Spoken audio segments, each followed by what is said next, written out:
día a todos e a todas. Isto xa vedes que vai sin presentación, vai directo ao corazón, non?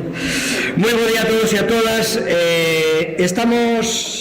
Moitas gracias por estar aquí, moitas gracias aos medios de comunicación por darnos esta cobertura tan importante a un acto, a esta segunda interparlamentaria do Partido Popular de Ourense, que ten, como vedes, un lema moi claro: conectados ao futuro. Iso é o que queremos efectivamente ter neste partido, un partido que traballa moitísimo no presente, que respeta, por suposto, moitísimo o seu pasado, pero que ten un proxecto tamén de futuro, e para iso temos que poñernos, traballar todos xuntos e detectar cales son esas necesidades.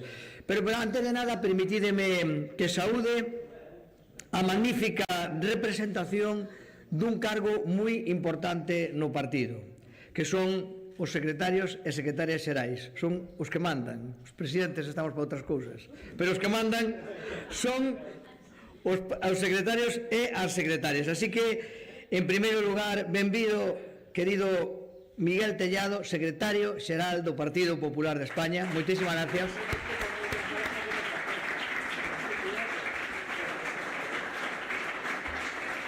Moitas gracias por estar aquí, Miguel, estar na túa casa, sábelo ben, conoces perfectamente Ourense, non en vano, pois efectivamente eres un dos nosos, e polo tanto aquí, tranquilidade, que xogas na casa, aquí xogas perfectamente na casa.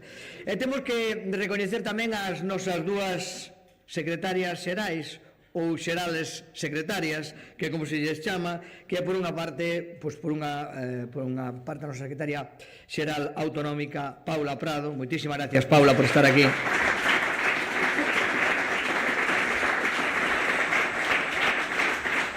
Moitísimas gracias, de verdad, porque sempre estás co Partido Popular de Ourense, co Partido Popular de Galicia, pero en particular sempre atenta a todas as nosas necesidades, a toda a petición de colaboración que se che fai, e, por suposto, axudando moitísimo, así que sabes que tamén estás na túa casa. Moitísimas gracias á persoa a que metín no maior lío político da súa vida, a mi nosa secretaria xeral, Sandra Quintas. Moitísimas gracias, Sandra.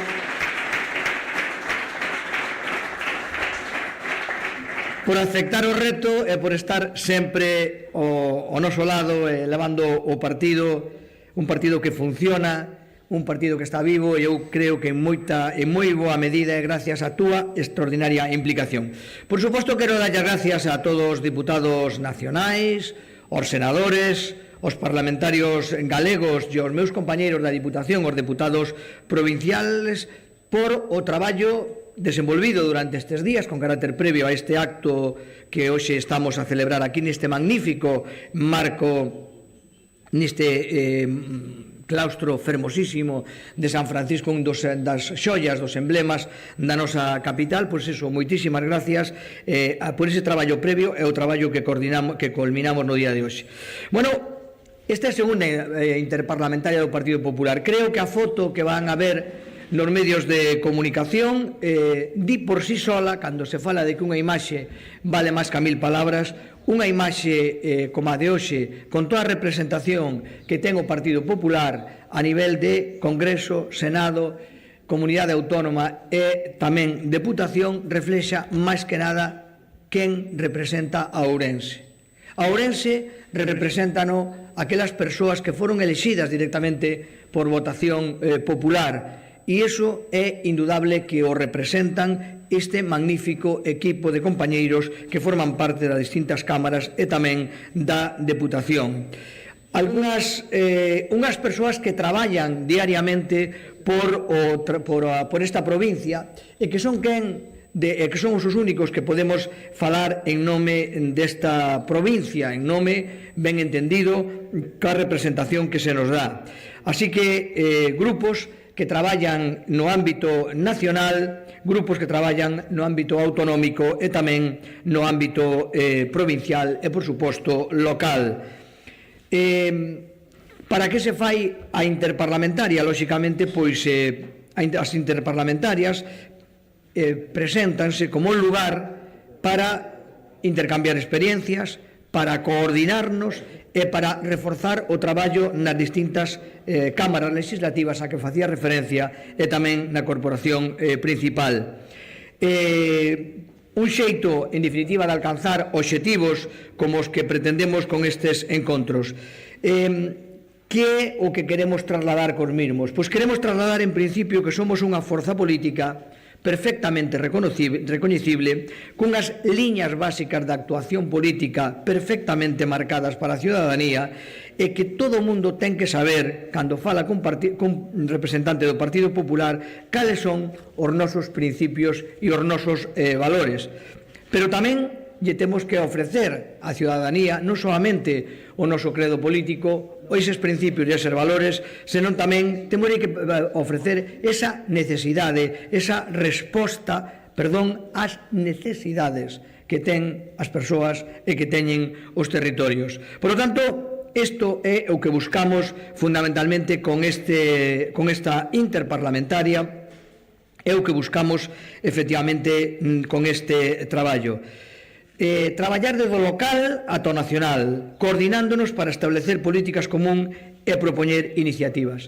Levamos traballo, pero ante este plenario e en aberto, queremos adiantovos algunhas das conclusións que todavía remataremos a continuación. Os nosos representantes nas Cortes Xerais, no Parlamento de Galicia e na Deputación, exporán despois por o miúdo cada unha destas conclusións, pero algunhas están xa moi marcadas e permítanme facerlles un adianto a todos vostedes co fin de deixar constancia do traballo feito ante a nosa secretaria xeral autonómica e ante o noso secretario nacional. Hoxe falamos dun Ourense conectado, poñendo en valor que o PP liderou unha ofensiva política coordinada para rescatar a nosa provincia do abandono en infraestructuras e transporte. Sin dúbida, un das loitas máis importantes na que nos implicamos todos os membros do partido foi, sin duda, recuperar os servicios ferroviarios na Gudiña, un símbolo de mobilidade, un símbolo de loita por unhos dereitos que se nos quitaron por un capricho, por unha decisión totalmente arbitraria. Pero está parcialmente recuperado, non nos poden enganar. Queda moito todavía que loitar, pero tamén queda moito que loitar en materia de mobilidade, reclamando estes atrasos históricos que teñen o desenvolvemento das autovías con Lugo e con Ponferrada. A nosa prioridade absoluta, sin dúbida, ten que ser garantir un Ourense conectado e con servicios públicos modernos.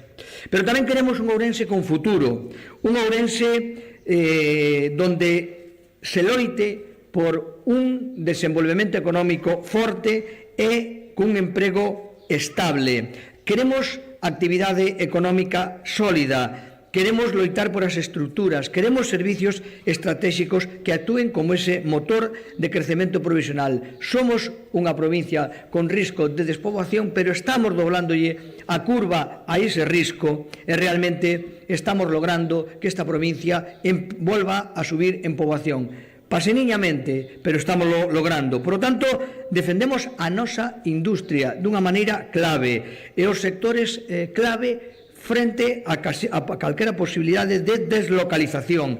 Exiximos investimentos xustos para a nosa terra. A nosa meta non pode ser outra que un futuro de igualdade e de progreso, con garantías plenas para cada cidadán e para a nosa provincia. Pero tamén procuramos estar na vanguarda da tecnoloxía, cun Ourense que, por exemplo, é un exemplo en digitalización do ciclo da auga ou participa na consecución da excelencia formativa a través do Centro de Innovación de FP. Porque somos ambiciosos e por eso exiximos a conectividade total no rural e investimentos para que as empresas sexan punteiras e tamén aproveiten todas as posibilidades da inteligencia artificial. Cada avance digital é unha oportunidade real para un Ourense eficiente, igualitario e preparado para o futuro.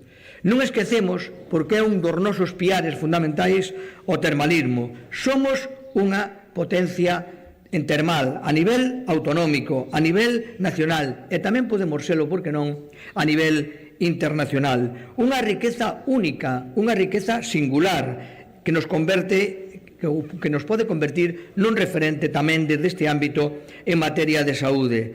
Desde todas as institucións, unha das conclusións que hoxe fixemos, todas as institucións nas que gobernamos ou nas que estamos representados, mesmo desde a sección de vilas termais da Federación Española de Municipios e Provincias que presido en nome da Diputación de Ourense, impulsarmos o termalismo terapéutico como un pilar fundamental en materia de sanidade e estratégico para a nosa provincia. Se tivese que resumir todo este potencial nun obxectivo, diríamos que queremos alcanzar un fito histórico, ao que fixemos xa referencia, incluir a balneoterapia no Sistema Nacional de Saúde, abrindo as portas non só a visitantes ou clientes da nosa de España, senón, como tamén se dixo nas conclusións, de toda Europa. Unha aposta sen precedentes que transformará o noso ouro termal nun motor de benestar e progreso económico imparable. Marcaremos un antes e un despois na historia do benestar en España. Estamos unidos, temos a razón e temos que conseguilo. Pero tamén temos que presumir de servicios tan esenciales como a nosa sanidade, sempre mellorable, por suposto, pero a que temos que defender porque é unha das mellores do mundo. O Goberno galego blinda a Ourense con investimentos importantes nos hospitais da provincia, en centros de saúde, en equipamentos de última xeración para garantizar a calidade da atención sanitaria en primaria ou especializada. Unha atención pública de excelencia en cada recuncho desta provincia. Unha política de feitos que non de palabras. Construímos unha provincia humana onde envellecer con dignidade e seguridade é un dereito. Por iso defendemos unha alianza estratégica entre a Deputación de Galicia, como se ten dado, entre a Xunta de Galicia e a Deputación de Ourense.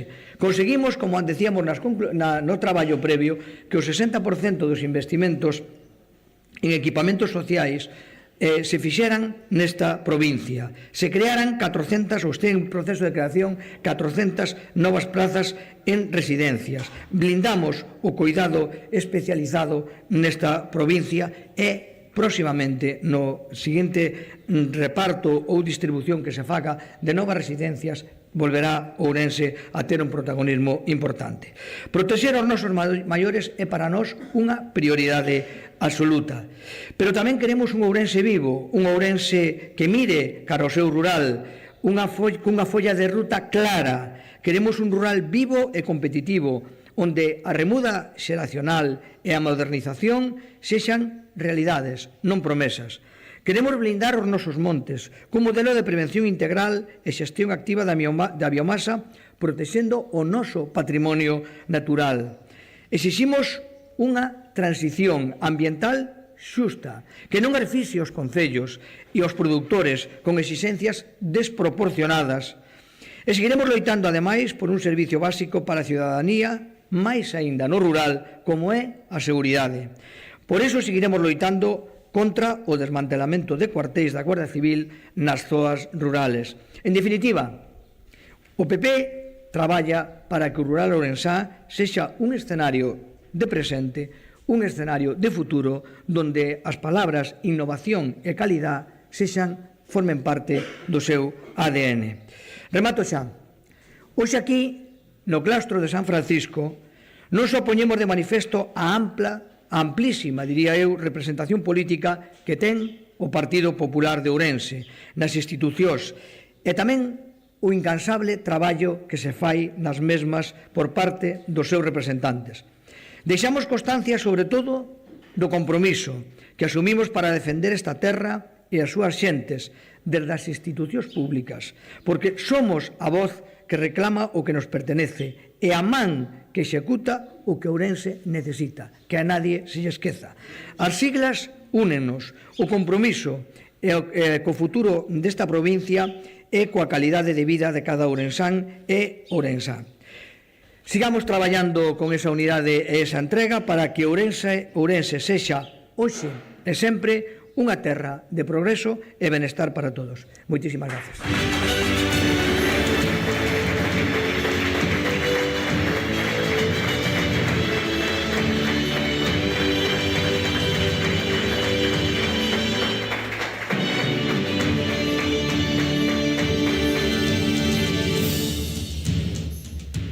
moi bo día a todos e a todas.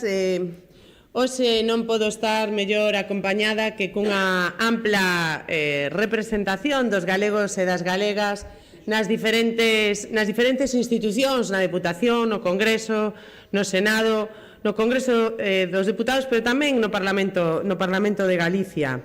O Partido Popular é o partido maioritario en todas as cámaras. Somos o partido da xente, o partido no que confían a maioría dos galegos e das galegas. E iso é porque facemos as cousas ben, mentras outros só pelexan polo sillón. Somos a única opción válida para sacar este país do caos no que nos está sumindo Sánchez e os seus socios independentistas. O Partido Popular é a alternativa que merece Galicia e merece España. Hoxe estamos aquí en Ourense, provincia que é exemplo do que é a política útil, a política de servizo que se fai dende as bases. Pegada ao territorio, faise como sabe facer o Partido Popular. De feito, esta mesma semana estiven xa aquí en Ourense. Querido Luís, como ben sabes, estivemos na Merca. Na Merca que para nós xa é un centro de peregrinación da liberdade. Alí acoden cada día centos de persoas anónimas a rendir homenaxe a Miguel Ángel Blanco. E nós, este xoves, tamén fomos rendir homenaxe a Miguel Ángel Blanco porque fai 9 anos que foi nomeado presidente de honra de Novas Xeracións de España. E creo que temos que seguir por esa senda para dar a coñecer ás persoas máis novas que non coñecen a historia non só de Miguel Ángel Blanco, non coñecen a historia de España. E querido Miguel, querido secretario xeral do Partido Popular de España, eu pidoche hoxe aquí en Ourense que tamén, dende o Partido Popular de España, que sei que o facedes, sigades mantendo viva a súa imaxe, vivo o seu recordo, porque para nós e para novas xeracións é un símbolo de coraxe democrática e exemplo de defensa dos valores da liberdade, do pluralismo, da convivencia e do respeto, e sobre todo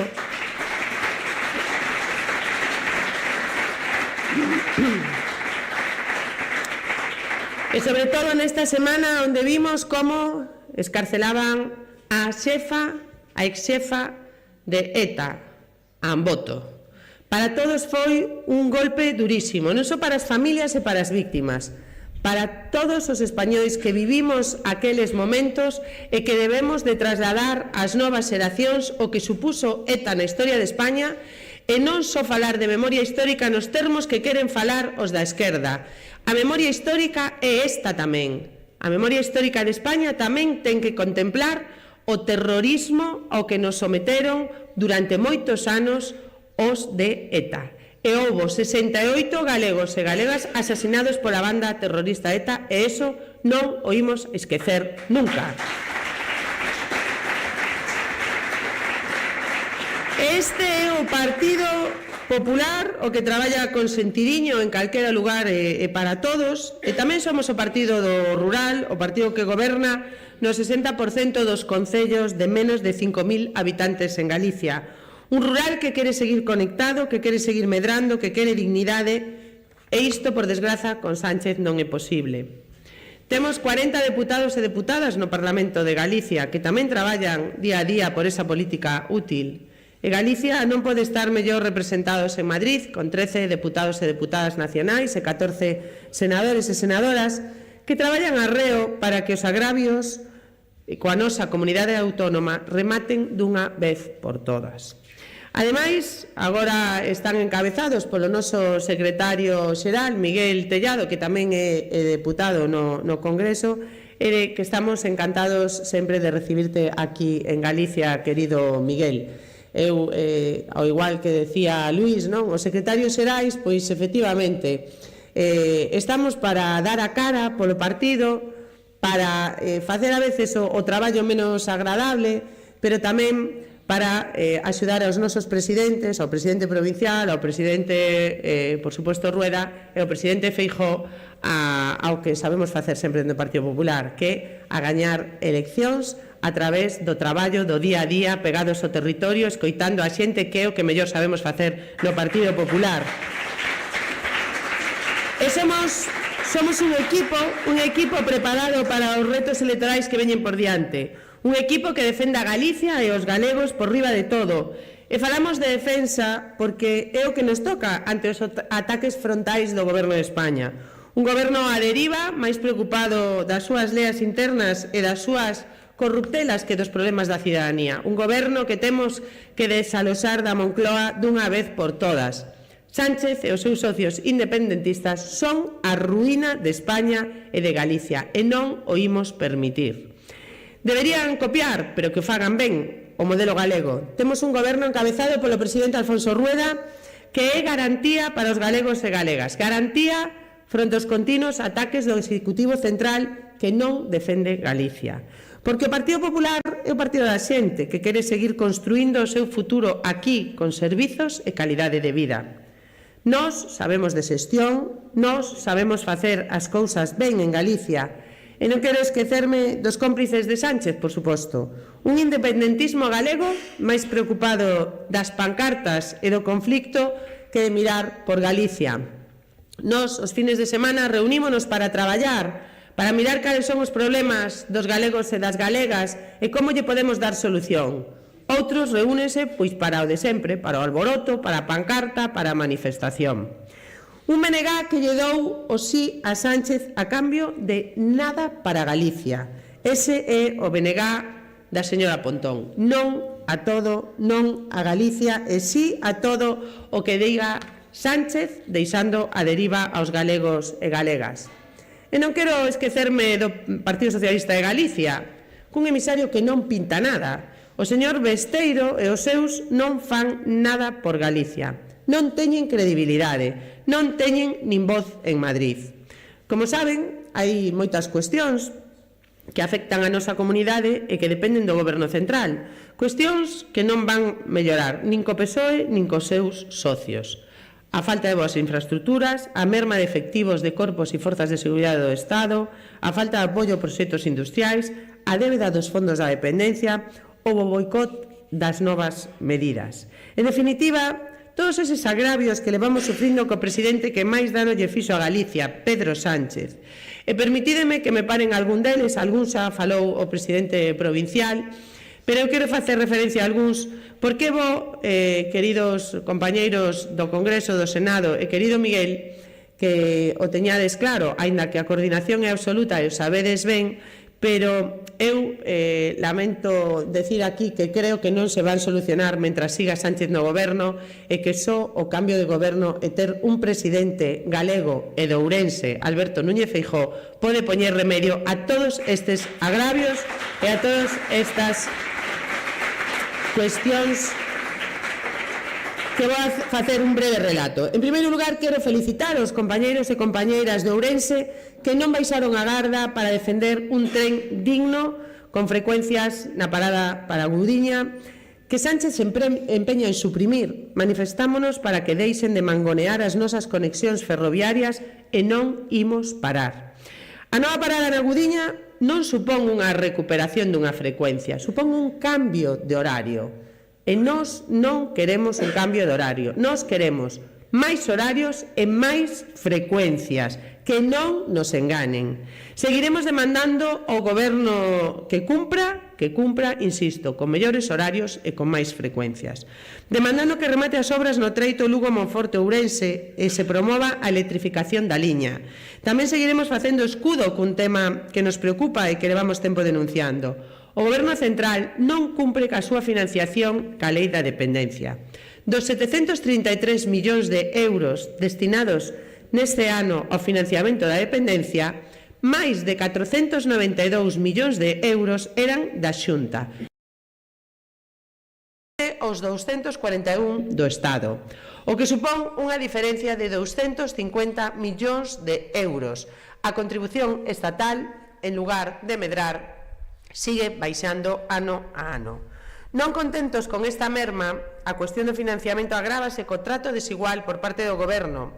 Mentras diminúe a súa chega a Galicia, acorda bilateralmente co País Vasco asumir o 50%. Por todo isto, exiximos unha vez máis ao Goberno de Sánchez que cumpra coa lei, porque a débeda cos galegos en materia de dependencia xa supera os 3.000 millóns de euros.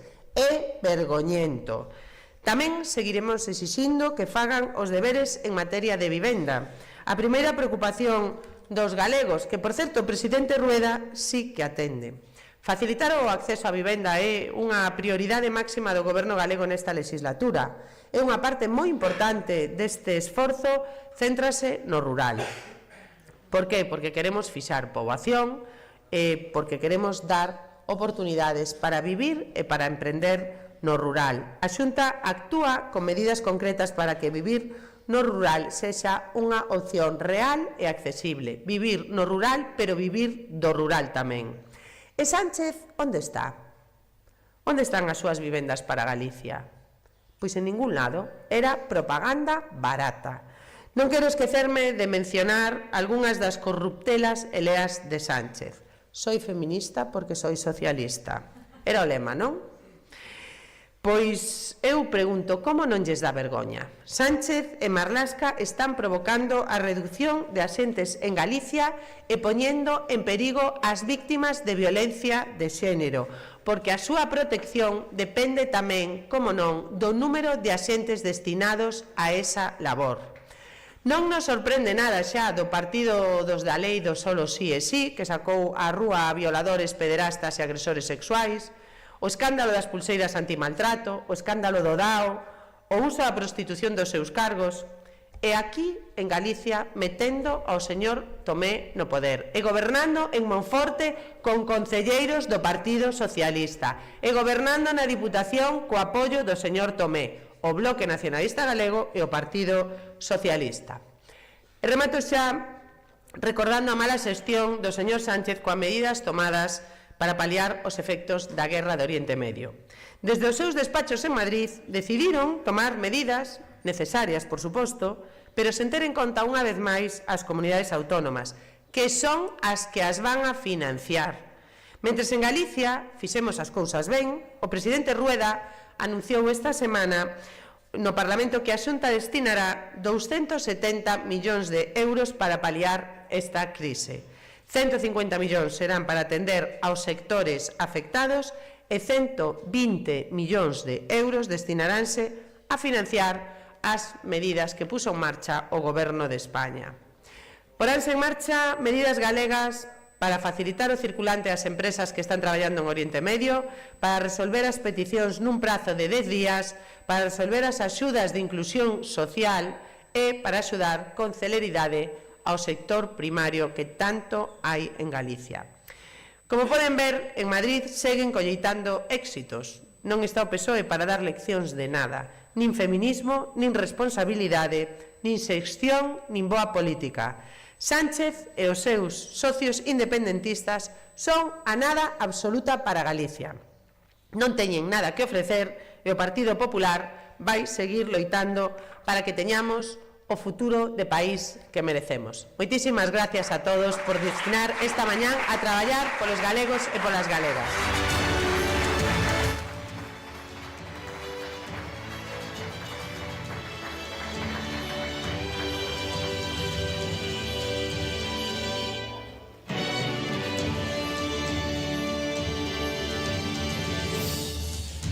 Bueno, moi bons días e moitísimas gracias. Gracias ao presidente provincial, a Luis Menor, por ter decidido que neste día que comeza a operación salida de Semana Santa, que era boa idea enclaustrar a todos os nosos deputados, senadores, e moitas gracias a todos. Gracias por estar hoxe aquí, demostrando o que é o Partido Popular de Ourense, e gracias, ademais, por terme convidado. Creo que a celebración desta interparlamentaria, a segunda, pon de manifesto cal é a verdadeira vocación de servicio deste partido que só se entende pola vocación de servicio e pola vocación de atender a xente. Moitas gracias, polo tanto, por estar aquí al pie del cañón, cumpliendo con Ourense, cumpliendo con el Partido Popular, cumpliendo con la gente que nos da su confianza. Ese es nuestro estilo, no parar de trabajar incluso cuando comienza el tiempo de hacerlo y mantener viva esa vocación de servicio. Yo, desde luego, estoy encantado de volver a la que siempre sentiré como mi casa, que es el Partido Popular de Galicia, y estoy encantado de hacerlo en esta clausura de esta interparlamentaria. El PP de Ourense es mucho PP, lo demostráis todos los días, lo demostráis en la calle, lo demostráis con la gente, pero lo demostráis donde hay que demostrarlo, que es en las urnas, cada vez que se convoca a la gente a dar su opinión. Y es ahí donde demostráis que este es un partido con un enorme músculo electoral, un partido que saca unos resultados estratosféricos. Más del 50% del voto en las últimas elecciones generales aquí en esta provincia. Junto a Lugo, sois la única provincia del país donde el partido se lleva más del 50% del voto. Y eso es algo que hay que destacarlo.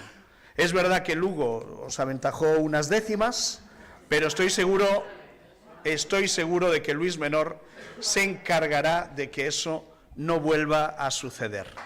Bromas al margen. Bromas al margen y volviendo a lo importante, yo creo que estamos hablando de cifras que son inalcanzables para cualquier otro partido en España, para cualquier otro partido en cualquier circunscripción electoral de nuestro país. En esta provincia tenemos al PSOE a 20 puntos de distancia, 20 puntos por debajo de nosotros. En 2023 ganamos las municipales en 88 de los 92 municipios que conforman esta provincia. Y esos resultados se han repetido también cuando celebramos aquí las elecciones autonómicas. En las municipales sacamos 263 concejales más que el Partido Socialista y sacamos 373 concejales más que el Bloque Nacionalista Gallego. El PP es, por tanto, el partido de Ourense. Lo es en toda la provincia y lo demostramos en todas las citas electorales. Y hay que decirlo alto y claro, porque es la realidad. Nada es por casualidad. Todo es fruto del trabajo, todo es fruto de la organización, todo es fruto de la coordinación. Que los ourensanos voten en masa al Partido Popular es fruto del enorme servicio que hacéis todas las personas que componéis el Partido Popular de Ourense. Un partido es su gente, un partido son sus personas, las que defienden a pie de calle las ideas, los valores, los principios de la organización, con pasión, con credibilidad y con eficacia, porque de nada sirve no hacerlo con eficacia. Desde el presidente Luis Menor hasta el último de los afiliados, el que se acaba de afiliar hace apenas unos días. Y pasando, evidentemente, por los diputados provinciales, autonómicos, nacionales, los senadores, los alcaldes y los concejales de nuestro partido. Y, por supuesto, por la militancia, porque nada tiene sentido si detrás de nosotros no tenemos esa masa de militantes que comparten nuestras ideas y que conforman este gran partido que es una gran familia. Yo os animo a desempeñar todavía esta labor que hacéis en el día a día, diputados, senadores, alcaldes, concejales, con un punto más de esfuerzo, porque el momento lo requiere y los tiempos nos lo exigen. Porque, como dice el lema de esta interparlamentaria, hay que estar bien conectados con el futuro y bien conectados con la gente. Ni vivir de las rentas, ni dar nada por sentado, ni relajarse, ni un segundo. Somos la primera fuerza política, pero eso se gana día a día, cada jornada de trabajo, y mirando y escuchando sobre todo a la gente. Tenemos retos enormes por delante, retos en los que no podemos fallar, de los que afrontaremos a nivel territorial, es evidente, cuando llegue el momento de las elecciones municipales. Ya habéis hablado y estáis hablando en esta interparlamentaria, y a mí me gustaría hablar de los retos que enfrentamos sobre todo y por encima de todo a nivel nacional. España está en una auténtica encrucijada.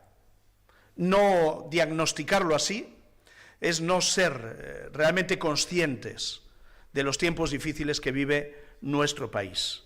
España vive una situación de desastre político absoluto desde que Pedro Sánchez llegó al Palacio de la Moncloa. Y para salir a ese desastre solo hay una esperanza y solo hay una alternativa. Y esa alternativa somos nosotros. Esa alternativa es la que representa el Partido Popular. Nosotros tenemos que ser plenamente conscientes de lo que la gente espera del Partido Popular de España y tenemos que ser protagonistas de esa gran derrota final a la que debemos condenar a Pedro Sánchez. Y lo más importante, de lo que vendrá después. Después de la derrota de Pedro Sánchez, tiene que venir un gran proceso de reconstrucción nacional que habrá que emprender nada más lleguemos al Palacio de la Moncloa. Tenemos que ganar a Sánchez para ganar España, para recuperar España. Y ganarle bien, ganarle con la distancia suficiente para darle a nuestro país la estabilidad política que no ha tenido a lo largo de los últimos 8 años, con un mandato ciudadano incontestable en las urnas. Para eso estamos trabajando y ese es el reto que como partido, como primer partido de España, hoy tenemos en nuestras manos. Tenemos que emprender una misión histórica, la de desmontar de arriba abajo el negro legado que nos deja Pedro Sánchez. Reducirlo a una nota a pie de página de la historia de nuestro país y reconstruir todo lo destruido por el sanchismo durante estos tiempos difíciles para la política. Empezando por las convenciones democráticas más básicas, las que nunca creímos que un gobierno en nuestro país podría haber puesto en juego. El respeto a la justicia, el respeto a la pluralidad democrática, el respeto al que piensa diferente, el respeto a los medios de comunicación, el respeto al Parlamento, al Poder Legislativo, gobernar para todos y no en contra de la mitad de un país, desarrollar una política exterior seria, creíble, que esté amparada por nuestros socios comunitarios, la Unión Europea o la OTAN, presentar presupuestos año a año. Todo esto hay que reponerlo, es el ABC de la democracia en cualquier país. Ayer conocíamos que Alfonso Rueda ha solicitado la convocatoria del debate del Estado de la Autonomía. Eso es un gobierno que funciona, un gobierno que acude a su Cámara correspondiente a rendir cuentas de lo realizado hasta el momento y a presentar los planes para desarrollar durante el próximo año. Esa es la realidad de un gobierno que funciona. Pedro Sánchez, en 8 años, solo celebró un debate del Estado de la Nación. Y viendo la situación en la que se encuentra, decidió no volver a convocarlos nunca más. En 13 años de presidente del Gobierno de Galicia, Alberto Núñez Feijóo celebró 10 debates del Estado de la Autonomía, y los que no se celebraron fue porque o coincidieron con pandemia o coincidieron con año electoral. Eso es lo que nos diferencia a unos de otros y ese es el talante democrático de unos y el talante democrático de otros.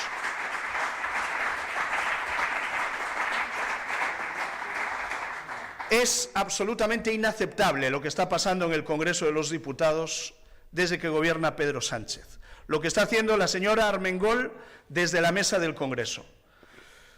Está pervirtiendo, secuestrando y bloqueando el Congreso por puro interés partidista, por puro interés electoral. ¿Y qué es lo que hace? Bloquea todas las leyes que provienen del Partido Popular, todas las leyes que no les gustan. Aunque haya una mayoría parlamentaria a favor de ciertas leyes, ellos utilizan la presidencia de la Cámara, la presidencia de Armengol, para frenar su tramitación.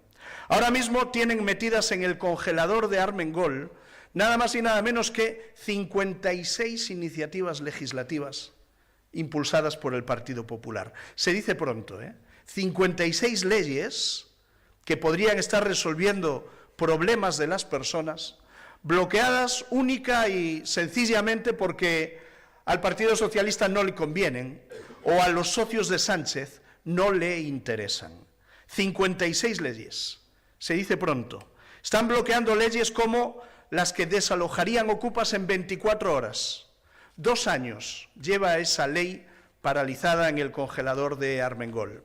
Están bloqueando leyes como la que convertiría a los funcionarios de prisiones en agentes de la autoridad. 22 meses sin que esa ley se tramite parlamentariamente. Están bloqueando leyes como la que presentó el Partido Popular y que permitiría agilizar los trámites para construir viviendas en España. 10 meses paralizada por la señora Armengol. Están bloqueando leyes impulsadas por el Partido Popular, como la que blindaría la energía nuclear y permitiría evitar apagones como los que ha sufrido nuestro país. 5 meses bloqueada por la señora Armengol.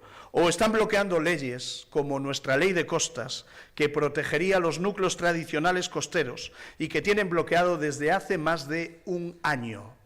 Ese es el gobierno de Pedro Sánchez y para eso usan los votos de los diputados socialistas, también de los diputados gallegos que dicen representar y defender los intereses de Galicia. Desde luego, esta es la forma de actuar del sanchismo. Y no me extraña que en Galicia los socialistas prácticamente quepan ya en un monovolumen. No me extraña porque demuestran en el día a día no estar capacitados y no ser lo suficientemente serios y responsables como para defender los intereses de nuestra tierra.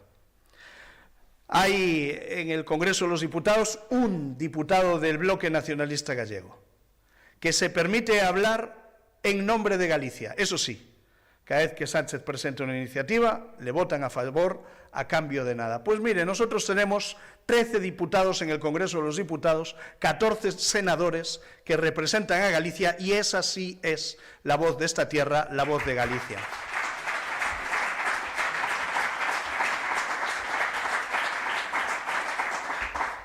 Lo decía Paula Prado ahora, tenemos un gobierno irresponsable en España, un gobierno que no atiende a lo que verdaderamente preocupa a la gente.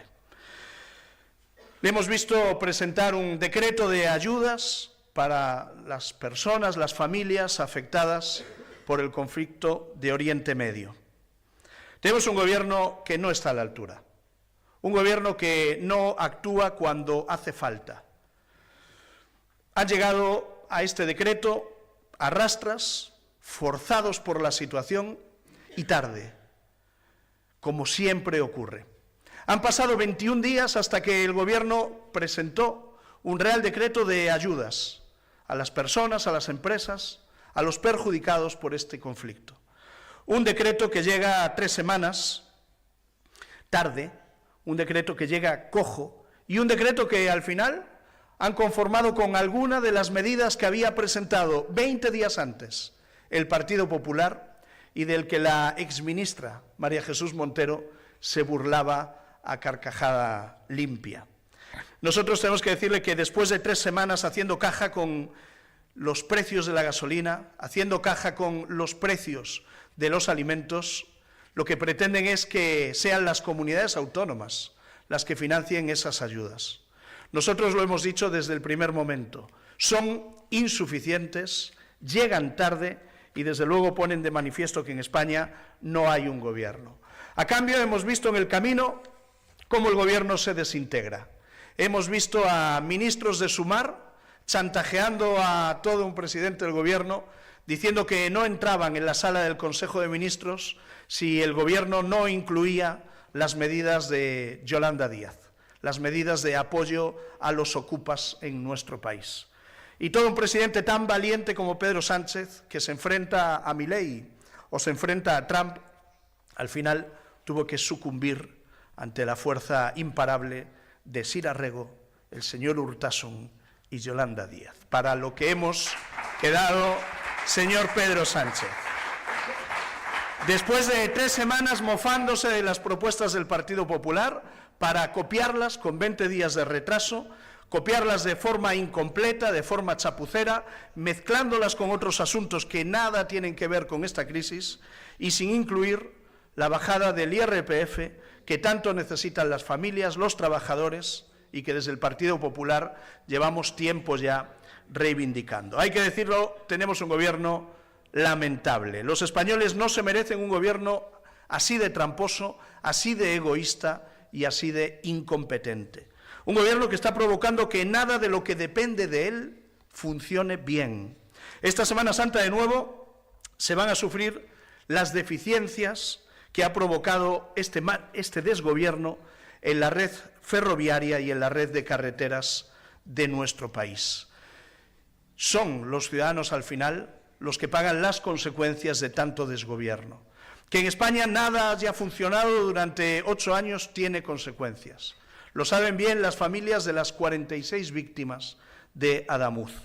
Ahora vienen a decirnos que todo va bien porque Pedro Sánchez ha remodelado el gobierno y ha puesto a un vicepresidente mansito al frente de la vicepresidencia primera. Mire, el único cambio que quieren los españoles, el único cambio que necesita este país es el del presidente del Gobierno de España. Ese es el cambio que reivindica toda España. Los retoques cosméticos de esta semana solo demuestran que Sánchez sigue acaparando poder en torno a sí mismo. Una vez más, con la trampa de vendernos que se da más poder a un ministro técnico, a un ministro moderado. Ya sabemos cómo acaban los técnicos y los moderados con Sánchez. Lo hemos visto con la señora Calviño, lo hemos visto con el señor Marlaska o lo hemos visto con la señora Teresa Rivera. Siempre pasa lo mismo. Si aceptas ser el número 2 de un gobierno como este, aceptas ser el número 2 de la corrupción, aceptas ser el número 2 del sectarismo y aceptas ser el número 2 de la degeneración institucional. Aceptas, en definitiva, ser el brazo ejecutor de las tropelías del gobierno más corrupto de la historia de nuestro país. Ese es el señor Carlos Cuerpo. Enhorabuena por su reciente nombramiento. Mire, lo fundamental no ha cambiado. Sánchez sigue siendo presidente en nuestro país. Sigue defendiendo un sistema de financiación autonómica que revienta la igualdad de los españoles, un país sin presupuestos, un país que tiene un gobierno sin mayoría parlamentaria y, desde luego, sigue sin tener ningún futuro. Y siguen sin atreverse a darle la voz a los españoles en las urnas, que es lo que todos demandamos. Por lo tanto, tenemos que trabajar duro. Tenemos que trabajar duro para ser alternativa y, mientras no llega el momento de las urnas, tenemos que trabajar duro para someter a este gobierno al control parlamentario, al control del Congreso de los Diputados. Nada en España funciona, pero afortunadamente lo que sí funcionan son los gobiernos autonómicos del Partido Popular. Galicia es un ejemplo, como lo son todas las comunidades donde gobierna el Partido Popular. Y tenemos que seguir trabajando para que esa alternativa esté en pie y preparada para dar respuesta a nivel nacional tan pronto llegue el momento. España está colapsada porque el Gobierno de España se dedica única y exclusivamente a resistir. Las infraestructuras básicas de España están paralizadas y están sufriendo las consecuencias de la incompetencia. Lo saben bien los andaluces. Lo hemos visto en el caso de Málaga, donde Óscar Puente mantiene cerrada la línea del AVE. Es terrible el caos que han provocado en un servicio que antes era excelente. El AVE en España era marca España. Era un servicio ferroviario envidiado en Europa y que era, desde luego, un referente de buena gestión. Eso ya no es así. Y desde hace 2 meses, los ciudadanos que se suben a la alta velocidad ya no solo dudan de si el tren llegará a tiempo, sino que dudan de si ese tren garantizará la integridad física de las personas que se suban a bordo.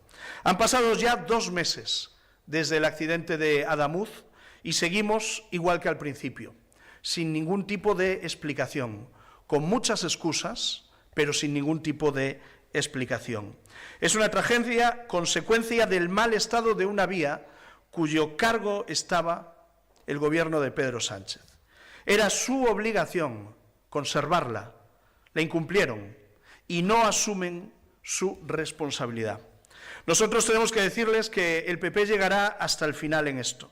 Óscar Puente y toda la presunta organización criminal que le precedió en el Ministerio de Transportes van a tener que dar muchas explicaciones.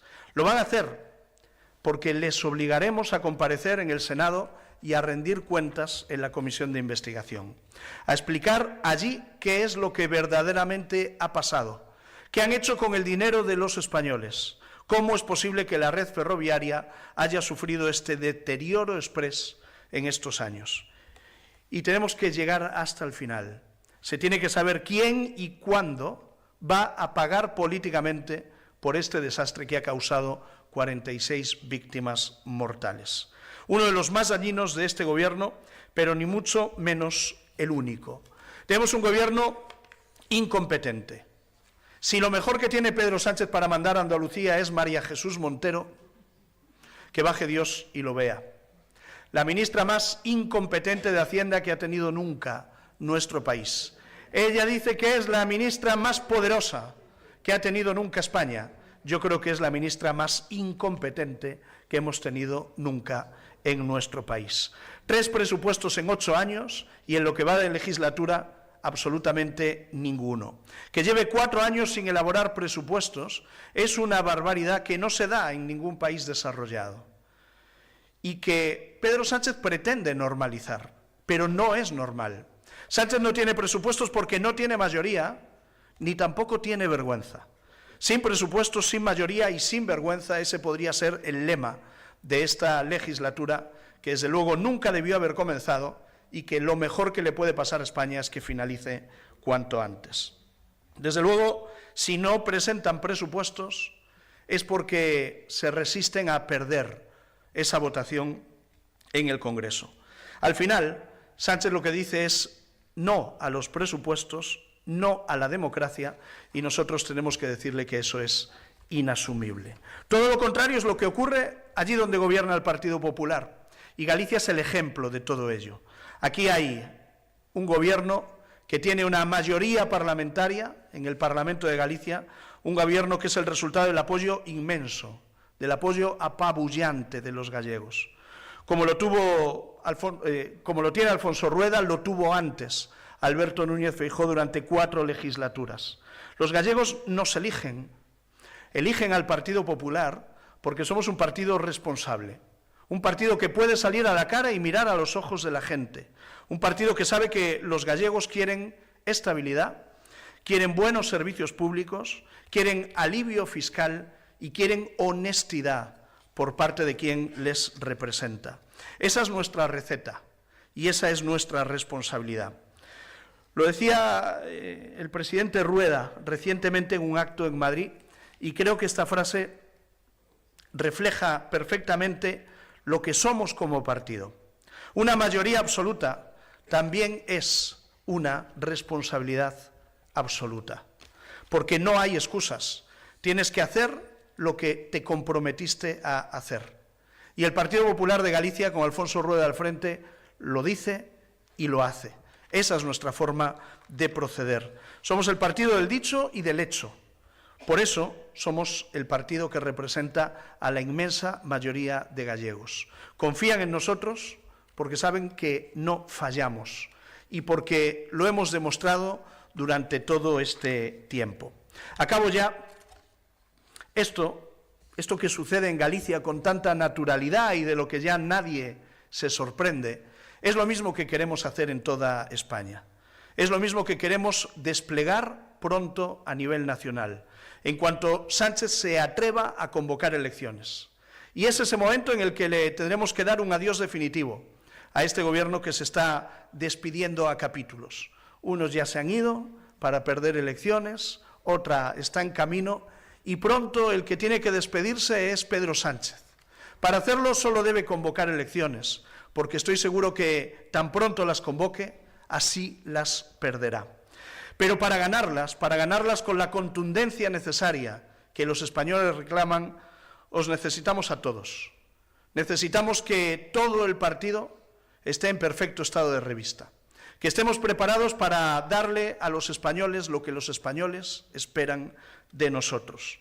Y por lo tanto ver al Partido Popular de Ourense, en este día en el que comienza la Semana Santa, no dedicados a descansar, sino centrados en lo importante, en mirar hacia el futuro para ser aún mejores, es desde luego un mensaje claro y directo al conjunto de España, para decirles que no vamos a fallar, que desde luego estaremos preparados para ganar las elecciones cuando sean, y en esa victoria el resultado de cada ayuntamiento será determinante. No sabemos cuándo serán las elecciones generales, sí sabemos cuándo serán las elecciones municipales. Y como somos un partido de base municipalista, es clave trabajar las municipales para que nuestro resultado sea óptimo. Nosotros somos un partido tradicional, un partido que nace con la Constitución, un partido que nace al servicio de la democracia española y un partido con una enorme base territorial. Eso es lo que nos distingue de otras formaciones políticas. Hay partidos que son un líder, una cuenta en Twitter y otra en Instagram. Nosotros no. Nosotros somos el partido del pueblo, el partido de la gente. Estamos en todas las esquinas de nuestro país, en todo el territorio. Somos una base territorial enorme, que es lo que hace más grande a este primer partido de España. Yo os pido que preparemos las elecciones municipales, porque estoy seguro que ahí fuera nos espera un magnífico resultado. Si trabajamos duro, ganaremos las elecciones municipales y eso será un trabajo que redundará también en ganar las elecciones generales, sean cuando sean. Nosotros desde aquí, desde este claustro, donde hoy se reúne toda la fuerza parlamentaria del Partido Popular de Ourense, le queremos decir a Pedro Sánchez que estamos preparados para vencerle con la fuerza democrática de las urnas. Que sea valiente, que convoque elecciones y el Partido Popular estará preparado para desalojarle y abrir una nueva etapa de esperanza en nuestro país. Muchísimas gracias a todos.